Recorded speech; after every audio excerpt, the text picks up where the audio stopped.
ایک بندہ نماز جنازہ میں ایسے وقت میں شامل ہوا ہے کہ امام صاحب نے 2 یا 3 تکبیریں کہہ دی ہیں، تو یہ بندہ اپنی نماز جنازہ کیسے پڑھے گا؟ اگر کوئی آدمی ایسے وقت میں نماز جنازہ کے اندر آ کر ملا کہ امام 2 یا 3 تکبیریں کہہ چکا تھا، اب یہاں 2 صورتیں ہیں۔ پہلی صورت یہ ہے کہ یہ آتے ہی فوراً اللہ اکبر کہہ کر نماز جنازہ میں شامل ہو جائے، اور دوسری صورت یہ ہے کہ آتے ہی شامل نہ ہو بلکہ امام کی دوسری تکبیر کہنے کا انتظار کرے۔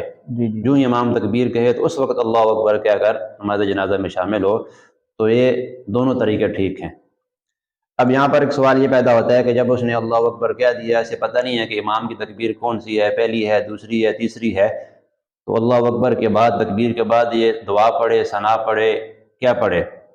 اگر تو اس کو پتہ ہے کہ یہ دوسری یا تیسری تکبیر ہے، پھر اس کے مطابق تکبیر کے بعد جو دعا پڑھی جاتی ہے وہ پڑھے۔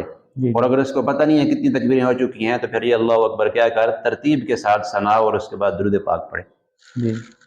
اور جب امام سلام پھیرے تو یہ امام کے ساتھ سلام نہ پھیرے، بلکہ یہ اس کی جو فوت شدہ تکبیریں ہیں، ایک تکبیر فوت ہوئی یا 2 تکبیریں فوت ہوئی ہیں، تو امام کے سلام پھیرنے کے بعد یہ دل ہی دل میں اللہ اکبر اپنی فوت شدہ تکبیریں کہہ کر سلام پھیر دے۔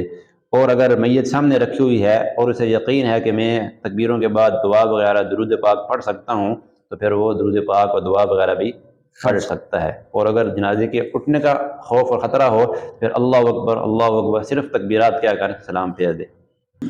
اچھا مفتی صاحب، ایک بندہ ایسے وقت میں شامل ہوا کہ امام صاحب نے 4 تکبیریں مکمل کر لی ہیں لیکن سلام ابھی تک نہیں پھیرا، تو کیا یہ بندہ نماز جنازہ میں شامل ہو سکتا ہے؟ جی، یہ بندہ بھی نماز جنازہ میں شامل ہو سکتا ہے۔ ابھی تک اگر امام نے سلام نہ پھیرا ہو تو یہ اللہ اکبر اپنی 4 تکبیریں کہہ کر سلام پھیر دے، اس کی نماز جنازہ ہو جائے گی۔